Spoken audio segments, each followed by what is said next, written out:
Peggy Seeger, welcome to Beyond Stage Fright. Now, you're known probably as one of the most influential folk singers of our time. You're a gifted songwriter, you're a passionate populist, and you're a powerful singer of traditional song. With Ewan MacColl, your husband and duo partner, you toured and performed for over 30 years until his death in 1989. And you had a really powerful impact on the folk revival in the 1960s. You were brought up in the States in a family that was steeped in folk music, but you started learning the piano first.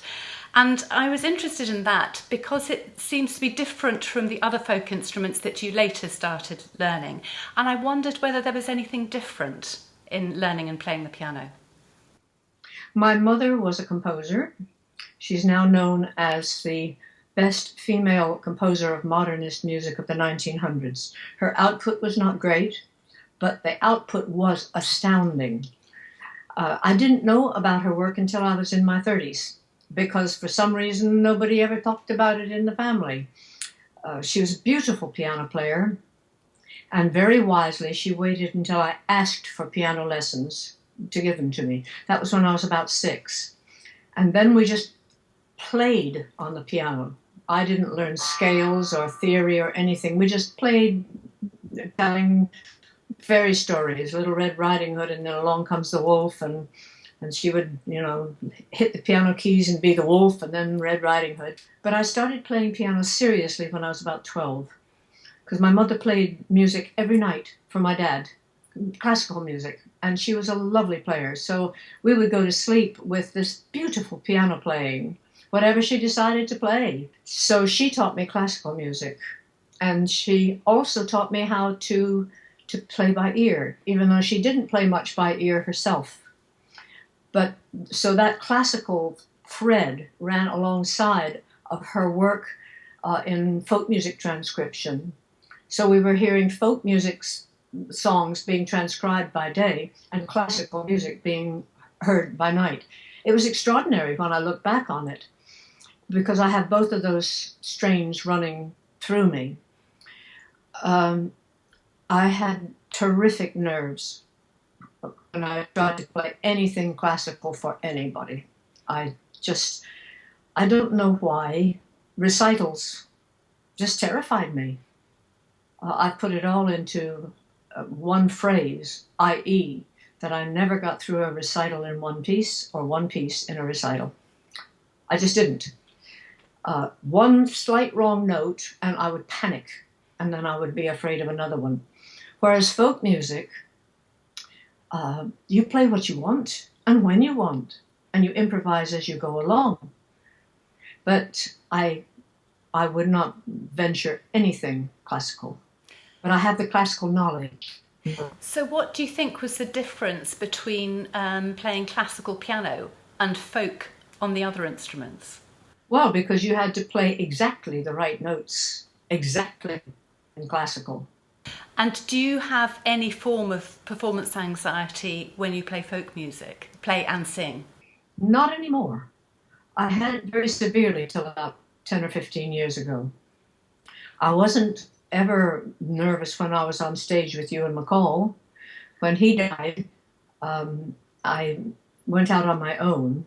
I returned back to America for 16 years after he died, and I began playing on large stages and doing festivals where you just sing one song or two songs.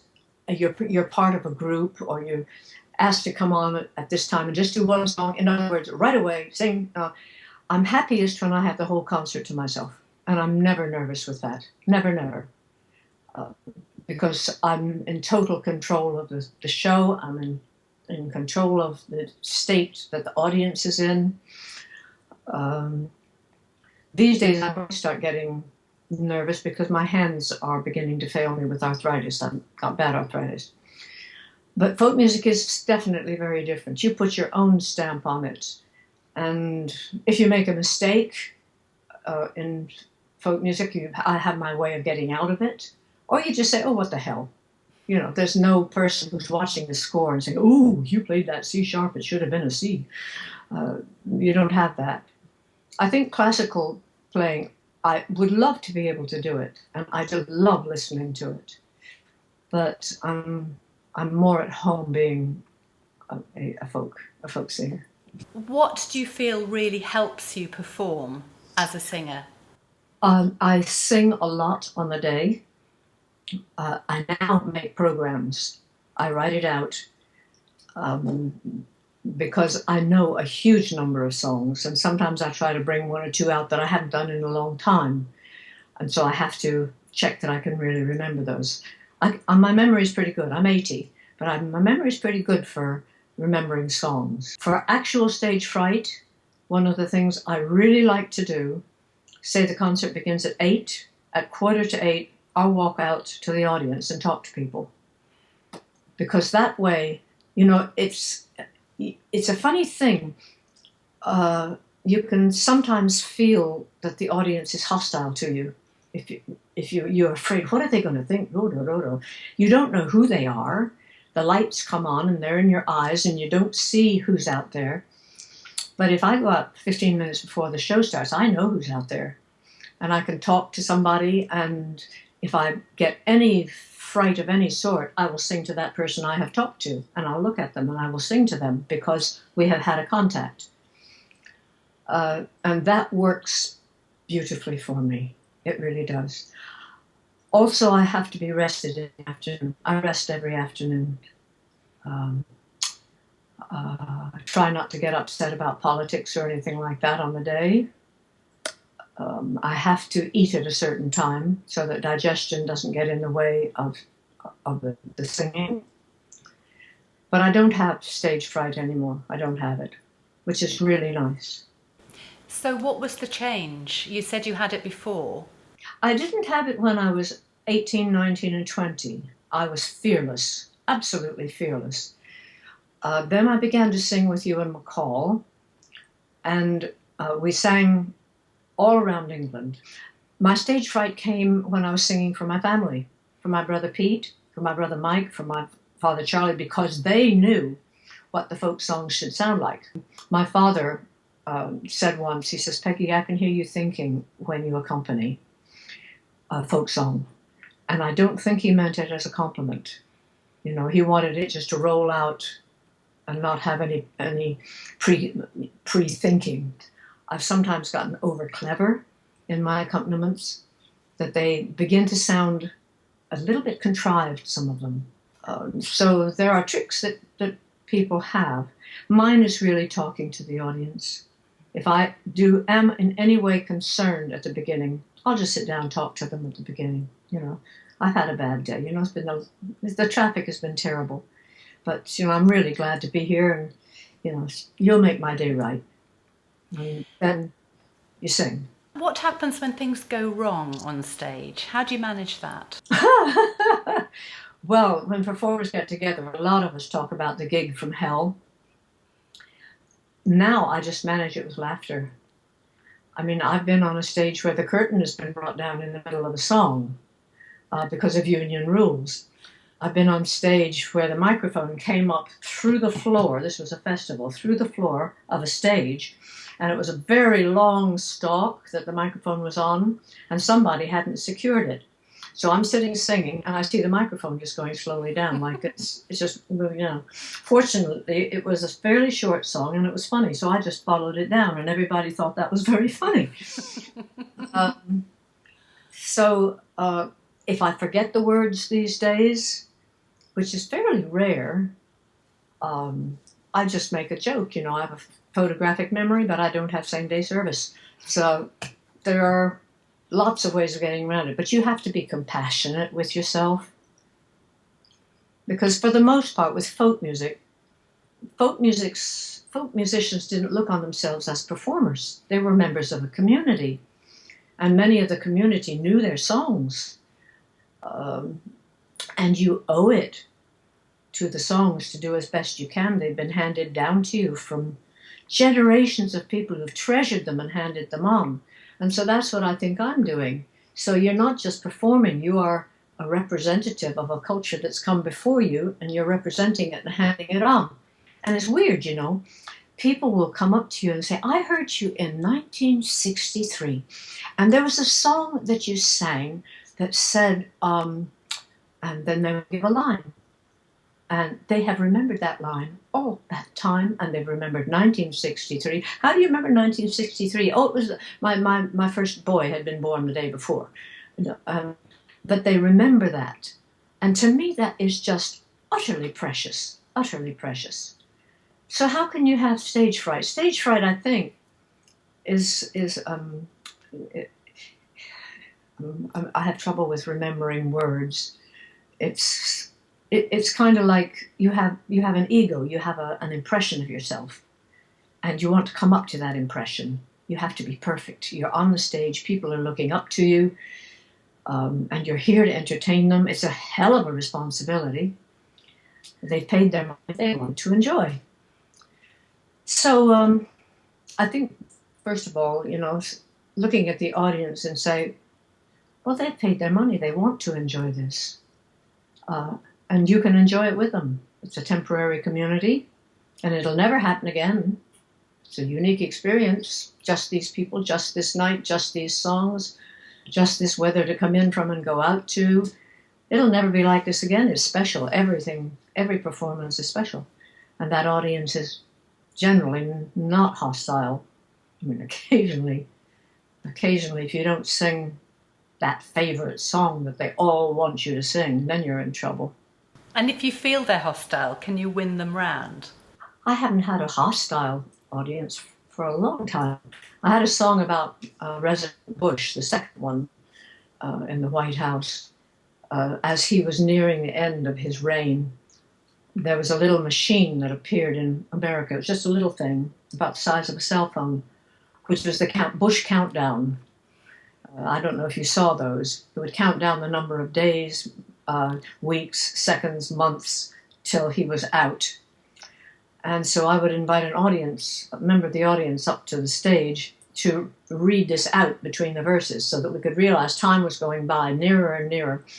And the chorus was, goodbye, Georgie, glad to see you go, that kind of thing. When I was in Australia, not everybody that comes to my concerts, the concerts I give, are dyed-in-the-wool left-wing people. I do know that.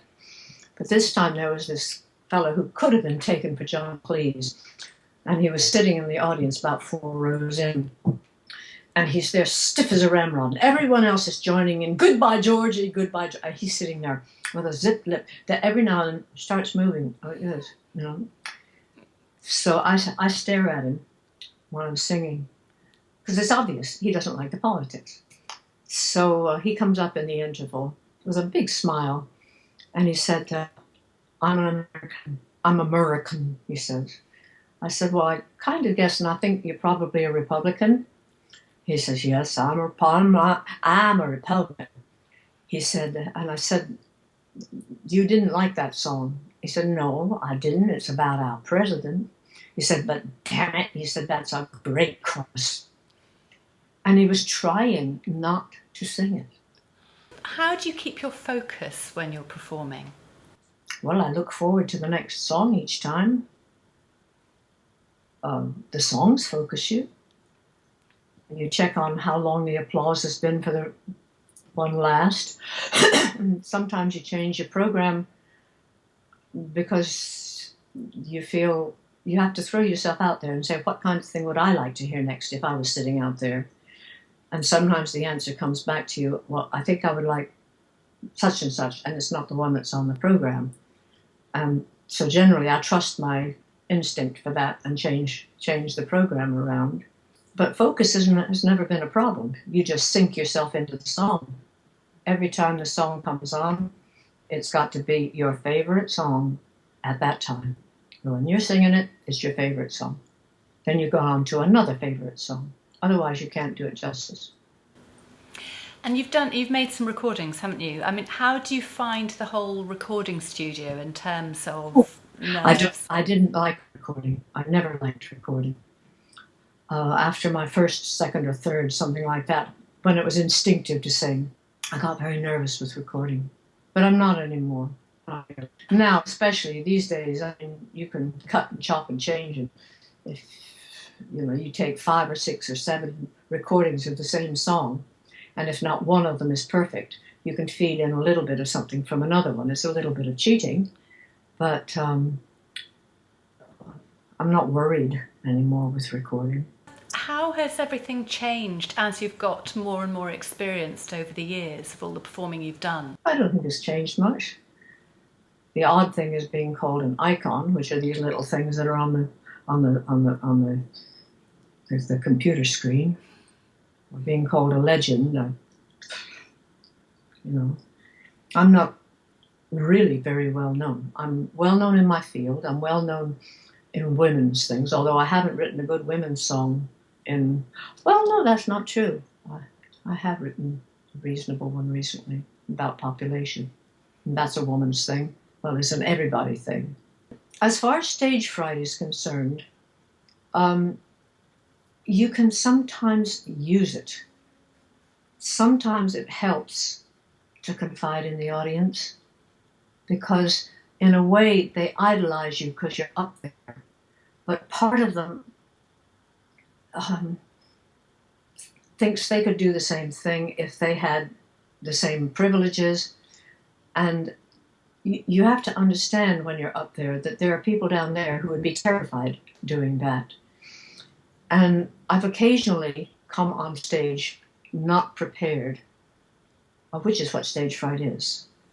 And I've actually said, look, I haven't prepared. I'm going to talk to you because, you have to sit and you don't psych yourself into this. You just have to have a certain calm attitude towards yourself when you come on stage. Some people come on, they throw themselves and they jump up and down, and it's easy to make the mob respond. Believe me, it's very easy. I don't want to do that. I'd like to make them think and cry and laugh and maybe be very quiet at the end of a song if it's touched them particularly. And you can come on stage and say, I've had a rotten time getting here. Maybe they have to. It's been raining, it's been storming. I see some of you are still wet. You're putting yourself in common with them. That's a technique. And then when you've calmed down and you feel there's a communication between you, now here's the one I'd like you to hear. Here, and then you can. I like this song because folk musicians sometimes stand up and say, oh, this song was collected from John Ba Ba Ba in 1930 in such and such village. They're not interested in that. Not really. They're interested in you and what you think about the song. Occasionally you can give credit to the people who you've learned the song from. If you know something interesting about them, now that village has the oldest parish church in the country, and you should really go see it. And he lived just right next to it. Now that place is in. It's not just naming a name for the sake of being academic about it. Give credit. Definitely give credit. If you sing someone else's song, you say, this was by Mark Graham, and I wish I had written it myself. But talking to them just as if you're in a living room, that's probably my forte. Which is so different from the classical music world generally. Oh, yes, it is. It is. Classical musicians are often horrified at what folk music people do. But in classical music, you're interpreting exactly something that was written before your time. Folk musicians don't interpret exactly. We learn it, we learn an attitude that's around it, we learn, hopefully, some of the intentions of the original creator, and try not to dress it up too much with a lot of instrumentation, and then sing it to tell the story. Sing it for the words and the melody, not for whatever reaction you're hoping to get, or not necessarily for everybody love me or something like that. But you have to have a certain amount of ego to get up on stage at all, I think. To say, I'm up here, you're down there listening, I've got the microphone, and I'm dictating, whether you know it or not, what happens tonight. And what does it feel like for you when it's going really well? Lovely. It feels wonderful. You know when it's going really well. You really should know when you're doing it right. But sometimes you can fool yourself. Sometimes people clap like hell because they're so relieved that you're leaving. You know? I think my stage fright began very early. Um, Americans have talent shows in their junior high schools. And the first time I ever sang in public by myself was in the talent show. I actually volunteered to do it. And I dressed myself up in a high hat and an old tatty tuxedo, and sang a song about my mother-in-law. I told that old lady when I married her daughter, I did not intend the whole family to wed. And I played as if I was drunk, you know, I was supposed to. She doesn't like me to take a drink, etc. And I was so frightened by the sea of faces in front of me that my legs were doing like this, wobble, wobble, wobble, wobble, wobble, wobble. And the next day at my class, they just crowded around me. They said, "You did a wonderful job of looking drunk. That was just wonderful. How did you get your legs to do that?" Ah, yeah. But that took a lot of courage at that age, you know. At one point, I was the back end of a horse when I was 7, I think it was. And I was supposed to speak as the back end of a horse. And I forgot my words. So I unzipped myself and I went to the front of the stage and I took a curtsy. "Sorry, I have to go home." And I ran. And the back end of the horse just flopped. I was not forgiven for that because I didn't want to do it wrong. And I was mortified that I had forgotten the words. So I do understand stage fright. Studying it, if you get it a lot, I think is important. Real first thing is to get your breathing under control. Because what happens when you get stage fright is your shoulders lift, and then your lungs lift, and then your diaphragm lifts, and you take a breath and it's got nowhere to go. So begin by blowing out all the air as much as you can. Just breathe out until you can't breathe out anymore.